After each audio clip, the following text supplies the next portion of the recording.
Miércoles 6 de mayo del 2020, amigos, es un gusto estar nuevamente con ustedes aquí en Emisión Estelar del Comercio TV. Con lo más destacado en esta jornada, es un privilegio trabajar para ustedes. Aquí iniciamos. Atención, se llevó a cabo allanamientos al interior del Hospital de la Policía en Guayaquil. Esto luego de que la ministra de Gobierno anunciara por medio de redes sociales que investigan adquisiciones en los hospitales de la Policía Nacional, donde se habría descubierto una posible compra con un sobreprecio. Fue un operativo el cual se ejecutó al interior del Hospital de la Policía al norte de Guayaquil.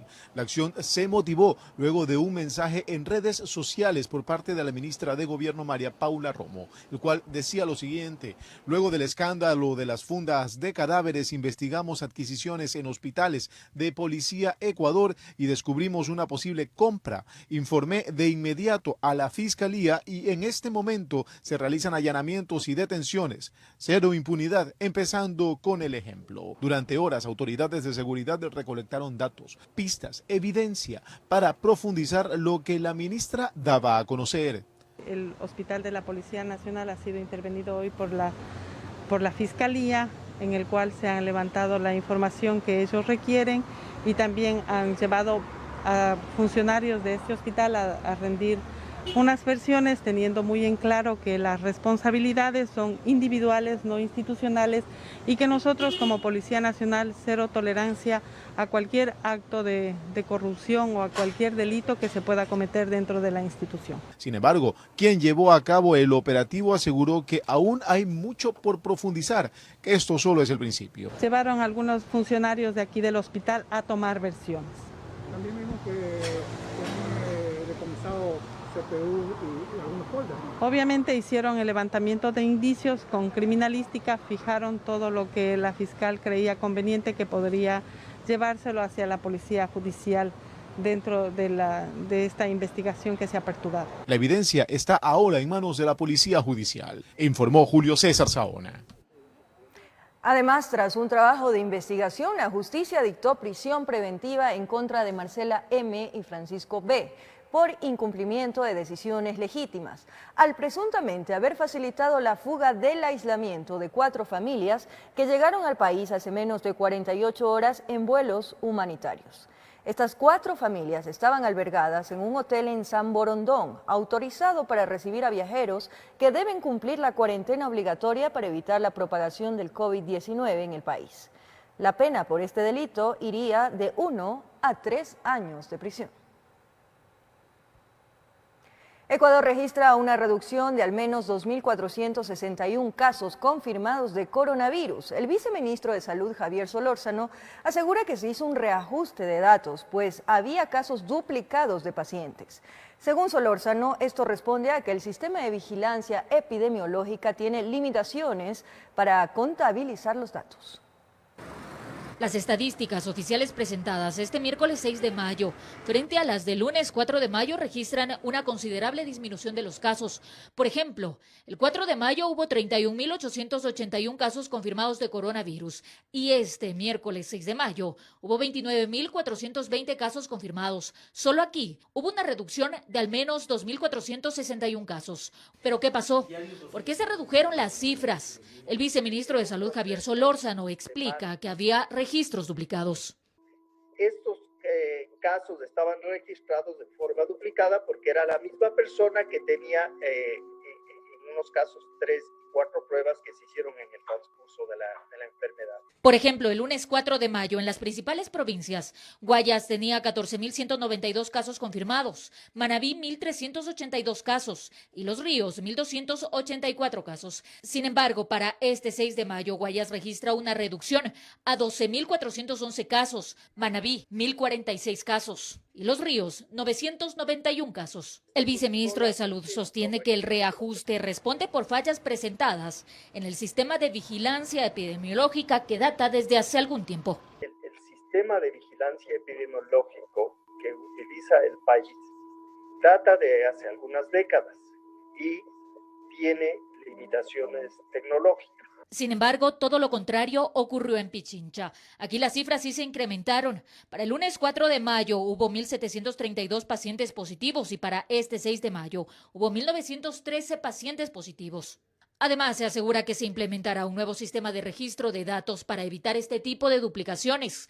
Según la infografía oficial, además, se confirman 1.618 fallecidos por COVID positivo y otros 1.628 fallecidos más probables para coronavirus. Es decir, hasta el momento, Ecuador registra 3.246 muertos dentro del contexto de la emergencia sanitaria. Este es el segundo reajuste de cifras que realiza el gobierno nacional, informó Marilyn Jaramillo. Una adulta mayor fue encontrada muerta en el interior de su domicilio, ubicado en la parroquia de Cutuglagua, en el cantón Mejía. Las autoridades descartaron que se trate de un caso de COVID-19. En un inicio se activaron todos los protocolos para levantar cuerpos por presunto COVID hasta la humilde vivienda.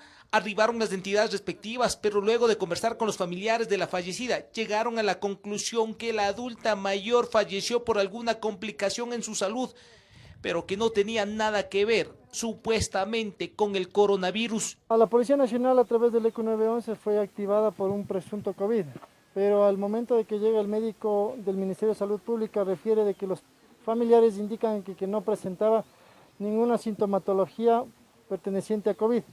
El cuerpo de la mujer fue encontrado por uno de los parientes. Las horas pasaban y no salía de la habitación, tampoco respondía a los llamados y un día antes aparentemente habría presentado fuertes dolores de estómago. El protocolo ya no es activado por parte de todas las instituciones y se refiere ya a una muerte natural, una presumible muerte natural, en la que se debe tomar una autopsia y se debe realizar ya el trámite correspondiente para la inhumación.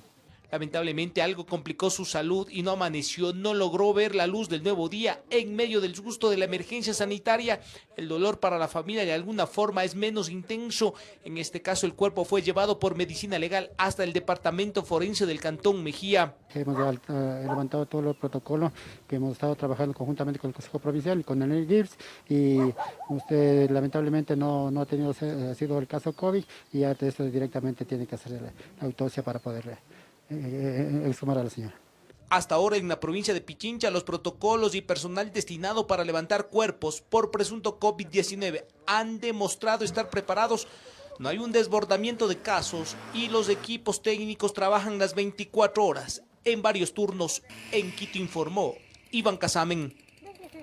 Mientras que la alcaldesa de Guayaquil, Cynthia Viteri, señaló que la urbe porteña continuará en semáforo rojo hasta el 18 de mayo. Además, anunció que a partir del 7 de mayo se darán cifras reales de contagios por coronavirus en el puerto principal. La alcaldesa de Guayaquil, Cynthia Viteri, mediante enlace radial, mencionó que el Comité de Operaciones de Emergencia de la ciudad dará a conocer este 7 de mayo el mapeo realizado en el puerto principal para saber dónde se concentra el coronavirus. Una empresa especializada en determinar los pesos poblacionales en los distintos sectores de Guayaquil para poder determinar dónde está el virus, dónde ha pasado el virus y hacia dónde se dirige este virus. El semáforo en Guayaquil continuará en rojo hasta el 18 de mayo y cambiará bajo disposición del COE cantonal. Además indicó que se seguirán distribuyendo los kits de alimentos a los más necesitados. Que por medio esté las Naciones Unidas. Y ahora vamos a hacer una segunda compra de $1.700.000 en estos kits, que son repartidos 20.000 por semana a distintas familias. El municipio cuenta con atenciones médicas en diferentes instituciones que se adecuaron para combatir el coronavirus. Y de levantar y equipar con oxígeno 8 hospitales para que la gente no se ahogue, equipar un centro de convenciones con farmacia, comida, 182 personal de la salud, oxígeno en cada una de las camas, levantar una maternidad abandonada 5 años. La alcaldesa hizo un llamado a la ciudadanía a tomar todas las medidas de seguridad para evitar nuevos contagios.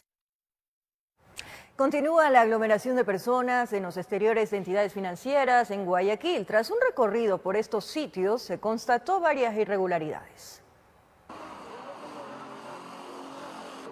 Se cumplen 50 días de estado de excepción a nivel nacional por el COVID-19 y en Guayaquil aún ocurre esto. Les recomienda mantener la distancia, amigos. Un poquito personas que respetan el distanciamiento social. Producto de la necesidad estamos de alguna manera infringiendo ese tipo de medidas por ejemplo, el distanciamiento, por ejemplo. Miren usted las colas, las puede observar. En los exteriores de un centro comercial, sobre la avenida 25 de Julio, sur de la urbe, cientos de personas forman varias columnas para ingresar a diferentes entidades bancarias. La verdad, aquí la gente se aglomera, se desespera, hay personas que no cumplen. Algunos aseguran que el problema se origina por el horario de atención de ciertos establecimientos financieros. ¿Cómo cree que van a abrir a las 9 de la mañana? Nosotros estamos desde las 7 aquí. Mire la cola. Mientras otros creen que la mayoría de guayaquileños ya empiezan a familiarizarse con las medidas de bioseguridad. Todos estamos bien, todos estamos en la distancia y esperando entrar nomás para hacer las cosas que tenemos que hacer. Y para quienes se niegan a cumplir las disposiciones, alrededor de 10 agentes de la Policía Nacional son los encargados de poner orden. Siempre hay las personas vivas que intentan ingresar a la fila porque a veces se distancian mucho, se intenta controlar y se les manda al final que hagan la fila. Guayaquil es una de las 4 ciudades que registran mayor número de aglomeraciones de personas a nivel nacional, informó Jorge Salazar. Y no solo pasa en Guayaquil. 10.022 personas han sido sancionadas por incumplir el toque de queda en Quito. De este número, 18 lo hicieron por tercera ocasión, por lo que enfrentarán un proceso penal. Esto en medio de la preparación que realiza la policía para pasar hacia el distanciamiento. Son más de 90 puntos de la capital los cuales son vigilados por las autoridades. Policías, militares y funcionarios municipales están distribuidos en los sitios considerados críticos. Esto sumado a la custodia de vías. Durante los últimos días de confinamiento se han sancionado a decenas de personas. Lastimosamente muchos han intentado evadir el toque de queda varias veces. En cuanto al toque de queda, estamos ya por los 10.000 sancionados, que es un número bastante importante, y por tercera ocasión ya tenemos 18 sancionados. Además de los operativos de control, la Policía Nacional inició un proceso educativo con el fin de que la comunidad esté lista para el momento en que las autoridades decidan pasar del aislamiento social al distanciamiento productivo. Para la ciudad de Quito, primero se ha fortalecido con 400 policías. Ellos han venido de entidades administrativas y también de cursos de capacitación que están suspendidos para fortalecer ese trabajo de educación, de organización en puntos críticos y también de control a la seguridad ciudadana. La socialización de las normas de bioseguridad continuarán, mientras en las principales avenidas de la capital cada día se incrementa el flujo vehicular y las ventas ambulantes. Antes trabajábamos por acá en 5 esquinas, en una ferretería, o sea, muchos ahorita no tienen para colaborar, entonces ya estamos con eso del jefe. Desde hoy, porque usted sabe que no tenemos para solventar y no tenemos comida ahora y tenemos que salir para poder y pagar arriendo. Por ahorita vendí uno solo nada más, tengo que llevar por lo menos unos $5 para comprar el arroz y todo eso. El tránsito de personas por lugares cercanos a supermercados y entidades bancarias también incrementó. Desde la madrugada, la ciudadanía forma filas para ingresar. Se sale las veces que realmente se necesita para no tener esos problemas. Es importante señalar que la empresa privada realiza la desinfección constante de los alrededores de los centros comerciales de Quito, informó Sofía Vintimilla. En el Distrito Metropolitano de Quito, militares de fuerzas especiales se sumaron a los operativos de control por la emergencia sanitaria. Además, participarán en acciones para combatir la delincuencia. Se les conoce como comandos, pertenecen a la Brigada de Fuerzas Especiales Patria, ubicada en la ciudad de La Tacunga. En esta ocasión llegaron hasta la capital, su centro de operaciones del cuartel Eplicachima. Aquí coordinaron con otras entidades los puntos considerados neurálgicos por la gran concentración de personas. Vamos a estar presentes en el norte, en el centro y en el sur de Quito. Los Boina Roja llegaron hasta el sector de Solanda, recorrieron la popular calle J, donde el mensaje principal fue el uso de mascarilla y el distanciamiento social. Se les recuerda el distanciamiento social mínimo de 2 metros. La movilidad, como ustedes saben, está restringida y deben adoptarse todas las medidas de seguridad emitidas por el Plan Nacional. Por primera vez se sumaron a los operativos de control militares de fuerzas especiales, conocidos como los Boina Roja, Esto para disuadir a las personas a que eviten salir de casa y mantengan su distancia. Caminaron por toda la Jota, su presencia disuasiva puso a todos en alerta. En el sector a diario la concentración de personas es alta. Estamos en capacidad de hacer el uso progresivo de la fuerza. Su labor también está dirigida a apoyar en acciones antidelincuenciales. Por estrategia mantienen en reserva los puntos donde intervendrán. Estarán operativos las 24 horas del día. Lo único seguro es que actuarán en base a la georreferenciación del delito. Mediante la ejecución de control de armas, de control de munición, de explosivos. Son cerca de 200 comandos que, apoyados por agentes de control metropolitano, agentes civiles de tránsito, prácticamente se tomaron algunas calles y avenidas del sur de la capital. Lo fundamental, llegar con el mensaje a la comunidad de llevar presente todos los días, a toda hora, el uso de mascarilla y respetar el distanciamiento social. Vamos a reforzar es el mal uso de la mascarilla. Esto quiere decir que hay gente que se pone en la parte de arriba, a veces se la saca para conversar y eso no se puede hacer. No se sorprenda si por su barrio aparece una gran caravana de comandos equipados y armados. No están para asustar a los vecinos, pero sí para hacer respetar las disposiciones del toque de queda, aglomeraciones y parar las acciones delictivas. En Quito informó Iván Casamen. 6 países de América, entre ellos Ecuador, están advertidos por la Organización Panamericana de la Salud que el levantamiento de medidas de confinamiento podría causar un número acelerado de la propagación del coronavirus. La Organización Panamericana de la Salud advirtió a Ecuador, Brasil, Perú, Chile, Estados Unidos y Canadá que la reducción o eliminación en las medidas de confinamiento obligatorias contra el COVID-19 podría generar un aumento acelerado de la propagación. El organismo advierte que en los 6 países americanos mencionados, el contagio es comunitario y se observa los casos duplicados en tiempos aproximados de 4 días, lo cual implica que la transmisión del virus es alta y acelerada. Además, constituye el más claro indicador de que las medidas de aislamiento deben continuar. Sean cautelosos con la suavidad o la eliminación de las medidas de restricción. Estas pueden acelerar la propagación del virus y abrir la puerta a un resurgimiento dramático y la transmisión a otras áreas adyacentes. La directora de la Organización Panamericana de la Salud solicitó a los gobiernos pensar de forma local sobre las realidades de sus territorios y fundamentar sus resoluciones basados en datos reales. Para Etine, la toma de decisiones sobre el levantamiento de medidas debe tomarse de forma equilibrada tras un balance entre la recuperación económica y el número de fallecidos a causa del virus que cada nación esté dispuesta a afrontar. La recomendación de este organismo es que las 6 naciones continúen en aislamiento obligatorio para proteger la salud de sus poblaciones. Pero en caso de que decidan retomar sus actividades, se sugiere que cumplan con 2 requisitos: asegurarse de frenar la transmisión del contagio y contar con un plan debidamente estructurado de reinicio de sectores productivos. Con la realización de Paola Castillo, informó Ismenia Solórzano. Atención, un medio internacional asegura que autoridades aduaneras de Hong Kong incautaron al menos 26 toneladas de aletas de tiburón que habrían salido desde el Ecuador. El cargamento estaría valorado en 1.1 millones de dólares. Se trata de la mayor incautación de aletas de tiburón de la historia de Hong Kong en China.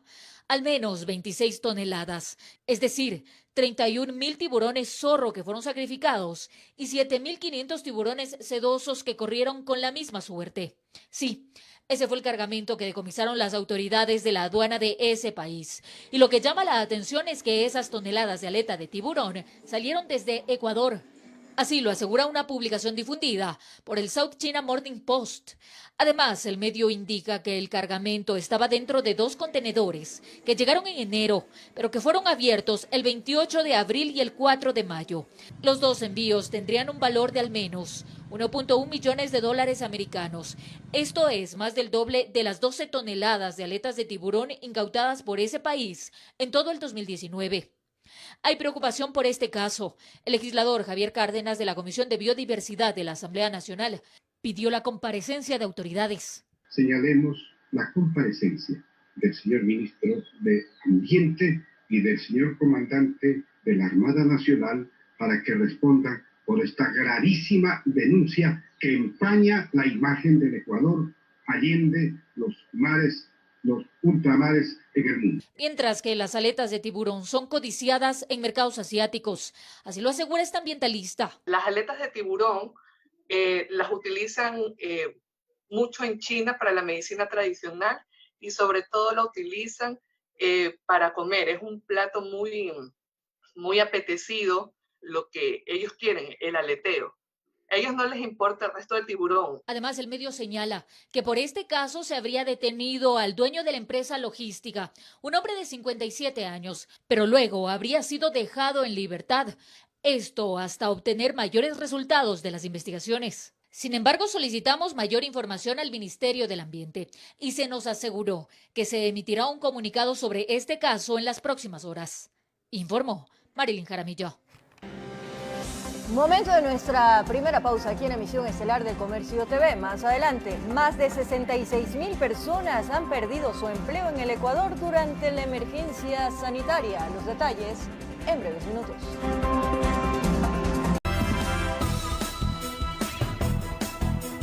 Gracias por seguir en nuestra sintonía. Como lo anunciamos, en Ecuador, más de 66,000 personas han perdido su empleo durante la emergencia sanitaria. Ante esta situación, el Frente Unitario de Trabajadores convoca un plantón para el viernes.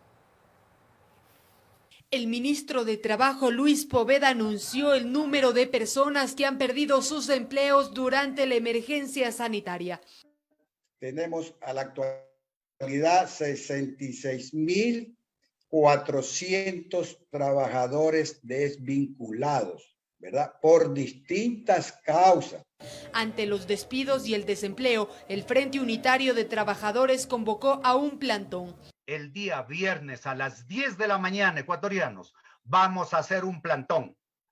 Un plantón por la vida. El mismo se realizará a las afueras de la Asamblea Nacional, institución a la que los sindicatos solicitan el archivo de las leyes de carácter económico urgente enviado por el Ejecutivo.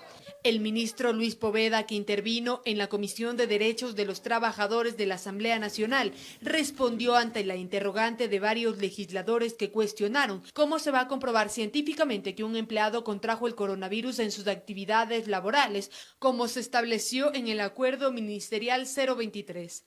Como Ministerio de Trabajo hemos indicado que en los casos que se puede establecer por medios científicos adecuados a las condiciones y a las prácticas nacionales, un vínculo directo entre la exposición a agentes biológicos que resulte de las actividades laborales contraídas por el trabajador, se puede considerar un accidente de trabajo o enfermedad profesional. Ante esto, la asambleísta Marcela Holguín consideró un mecanismo poco probable. ¿Cómo nosotros podemos determinar entonces que se realicen este tipo de pruebas científicas para determinar cómo una persona contrajo el virus cuando el sistema de salud ya no aguanta más? El desempleo, el coronavirus y el seguro social son algunas de las preocupaciones que se manifiestan en el sector laboral, informó Valeria Navarro. Los exportadores rechazan los tributos planteados en la ley humanitaria, pues afirman que registran pérdidas por 300 millones de dólares y estiman una caída del 30% en las ventas del año. Al respecto, el ministro Iván Ontaneda afirmó que no es un impuesto al trabajo, sino una contribución. Un gusto por este medio poder. Lo exigen a través de la plataforma Zoom y tras un acercamiento minucioso a la ley humanitaria concluyen que de aquel postulado social no encuentran mayor cosa. Pretendiéndole crear un impuesto tanto a las empresas como a las personas es causar una destrucción de puestos de trabajo. Exportadores de banano, camarón, atún y cacao se oponen a la creación de una contribución del 5% sobre las utilidades de las empresas cuyas ventas superaron el $1.000.000 en 2019. Creen que la plata bien puede salir de otro lado. Si el gobierno nacional reduce el 20% el gasto en la burocracia, menos en seguridad pública y en sanidad pública, ahorra $1.200 millones. Según sus números, entre todos las pérdidas bordean los 300 millones.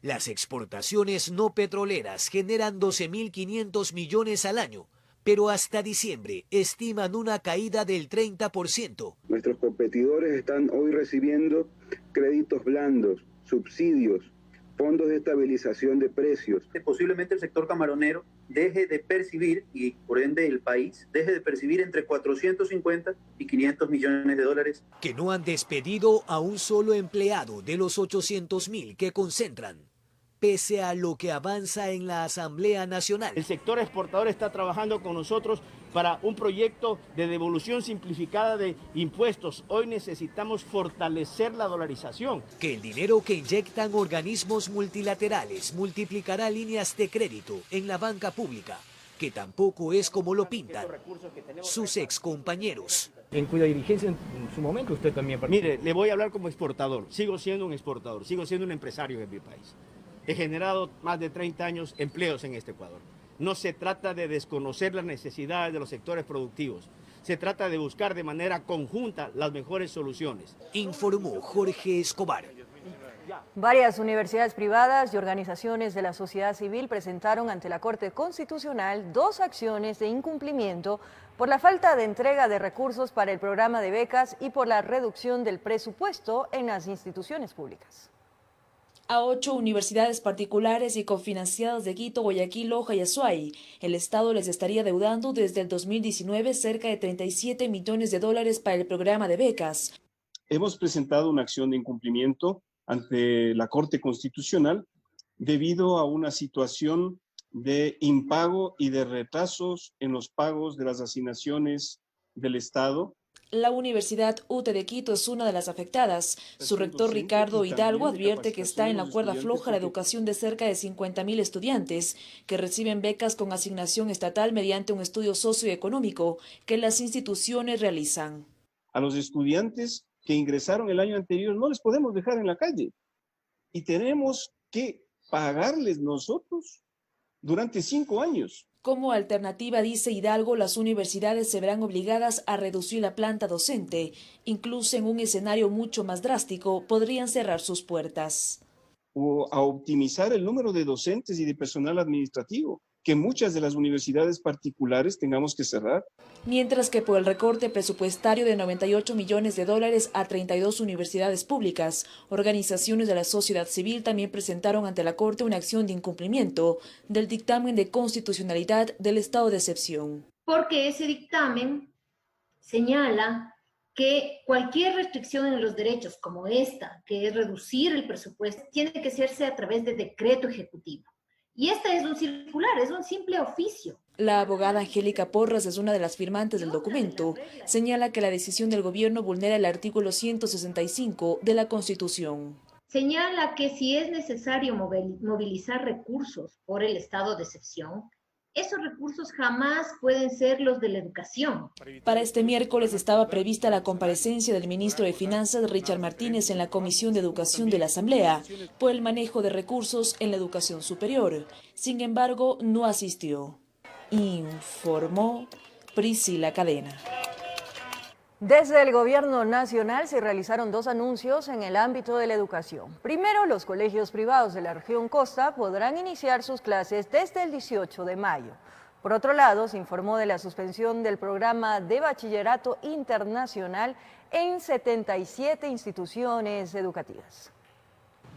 La crisis económica que enfrenta el Ecuador sería la razón por la que desde el Ministerio de Educación se decidió suspender el programa de bachillerato internacional a 77 instituciones del régimen Costa. Frente a esta data que tenemos, que de únicamente el 17% de los 35.000 estudiantes que hayan obtenido su título y lo que esto le costaba al Estado al año, 8 millones al año, se analizó esta situación y no es posible mantener el programa considerando las necesidades urgentes que se tiene en todo el sistema educativo. Según un comunicado oficial, el derecho a la educación de los estudiantes que cursen los segundos y terceros años con el programa de bachillerato internacional no se verá afectado. Esto porque se los reubicará en el segundo y tercer año de bachillerato general unificado de las mismas instituciones. Según el exministro de Educación Milton Luna, lo aprendido durante este programa debería seguirse replicando a pesar de la suspensión. Y si se procedió de esa manera, esperemos que los aprendizajes de esta experiencia efectivamente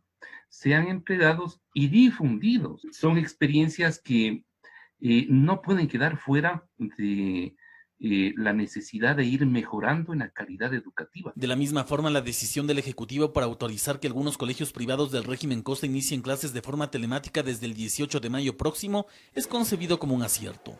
Por supuesto, considerando que se tienen tiempos para el ingreso de todos los estudiantes. Yo no me asustaría de las decisiones de las fechas de ingreso o no, porque efectivamente parte de la educación privada sí tiene esa capacidad y tuvieron tiempo de prepararse. Yo creo que el criterio general es todos tienen que ir a clase. En torno a esto, mientras no se tome una nueva decisión respecto de las unidades educativas públicas, en el régimen Costa Galápagos se tiene previsto el inicio de clases de forma virtual el próximo 1 de junio. Informó Javier Rosero. Nueva pausa. Más adelante en El Comercio TV, empresa privada donó 800 panes semanales para la campaña TBC Te Quiere a Salvo. Así entregaremos a cientos de familias necesitadas en nuestro un mes. Con ello se busca llegar a más de 500 familias necesitadas en esta emergencia sanitaria. Gratitud por la vida y la salud es lo que ha motivado a la empresa privada a sumar su contingente a la campaña TBC Te Quiere a Salvo, con la cual se busca llegar a más de 500 familias necesitadas en este estado de emergencia en toda la capital. Agradecer a Dios por la fortuna que tenemos. Podemos trabajar mientras muchas empresas están prácticamente paradas. Nosotros tenemos la fortuna de poder trabajar y simplemente devolver un poquito de la fortuna que tenemos y parece que es lo más justo. Es así que esta panificadora se comprometió a donar más de 800 panes durante un mes cada semana. Con este grano de arena hay muchas personas que van a poder comerse un pancito en el desayuno. No esperamos más y desde muy temprano llegamos hasta el sector de Llano Chico al norte de la capital. Decenas de familias, elevando una oración, agradecieron la solidaridad de la ciudadanía. Padre, en esta mañana te damos las gracias por todo y porque tú bendices cada una de las mesas de nuestros hogares, Padre amado, porque tú cuidas de cada uno de nosotros. Bueno, de mi parte les agradezco mucho. Yo le pago lo que ha tenido buena colaboración por mis guaguas. Muchas gracias, yo le pago, señor. Es una angustia de ver que estoy sin trabajo y la comida del día de los guaguas. Agradecida por lo que nos ayudan, por lo que ahorita no tenemos ni trabajo. Con este pan y las donaciones que se continúan receptando, hemos podido llegar a cerca de 100 familias más. Por eso les digo, Dios les pague, que Dios les bendiga y sigamos pues cambiando la vida de la gente. Ante este arduo trabajo que se logra con el apoyo de todos, el nuevo padrino de TBC Te Quiere a Salvo nos deja un mensaje. Dios amanece para todos y espero que haya muchas empresas, muchos corazones, como usted lo dijo, que aporten con su granito de arena. Si usted desea colaborar, puede comunicarse al número 0992 64 82 73. Para evitar que salga de casa, recolectamos su donación o puede hacer su aporte económico a la cuenta corriente del Banco del Pichincha 32 67 96 82-04 con el RUC 1792 00 55 74 001 a nombre de la Fundación Jonathan. Con cámaras de Hernán Guano, en Quito informó Adriana Rojas. Y estamos seguros que más empresas privadas, públicas y ustedes, amigos televidentes, también de manera individual se pueden sumar a esta campaña, una campaña social, una campaña para esos ecuatorianos más necesitados en estos momentos. Es gratificante ver cómo ha sido acogida esta campaña precisamente, amigos televidentes, y mil gracias por ello. Vamos a poner nuevamente los números telefónicos en pantalla para que ustedes puedan comunicarse. El contacto es el 099-264-8273, la Fundación Jonathan. Esperamos esas donaciones de sus corazones solidarios. Gracias. Y las autoridades del municipio de Quito y del Ministerio de Salud anunciaron que el Centro Temporal Quito Solidario, que atenderá en el Bicentenario a pacientes asintomáticos de COVID-19 o que presenten síntomas leves, se va a inaugurar el próximo 14 de mayo.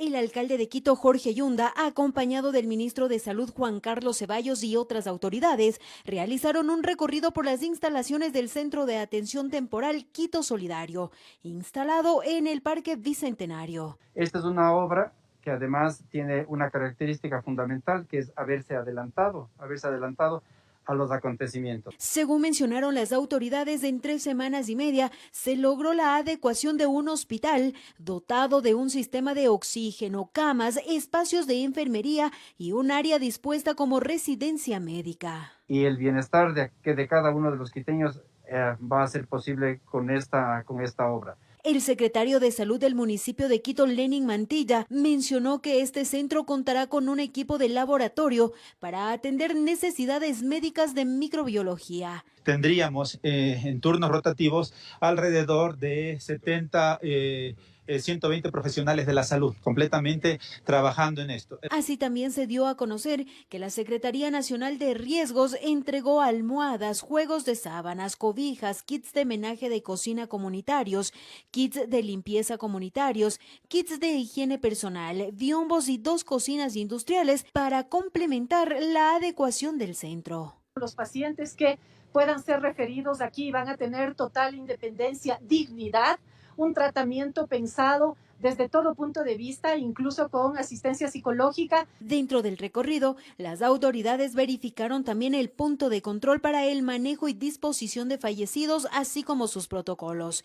Se constató la disposición de los contenedores, cuya capacidad de almacenamiento es para alrededor de 200 cadáveres. Que es un esfuerzo grande que ha hecho la ciudad con todo el gobierno nacional para estar preparados. Dios quiera que nunca lo utilicemos. Este centro cuenta con 370 camas y canales de oxígeno. En él se brindará atención a pacientes con COVID-19, así también atención psicológica, y se ha planificado crear espacios de comunicación digital entre los usuarios y sus familiares. Informó Patricia Aldaz. Momento de una nueva pausa. Más adelante, en lo más destacado del acontecer internacional, conmoción por el asesinato de un científico chino que investigaba el coronavirus en los Estados Unidos. Además, en México, el miedo no necesariamente es a la enfermedad, sino a la violencia. Los detalles, aquí en TVC.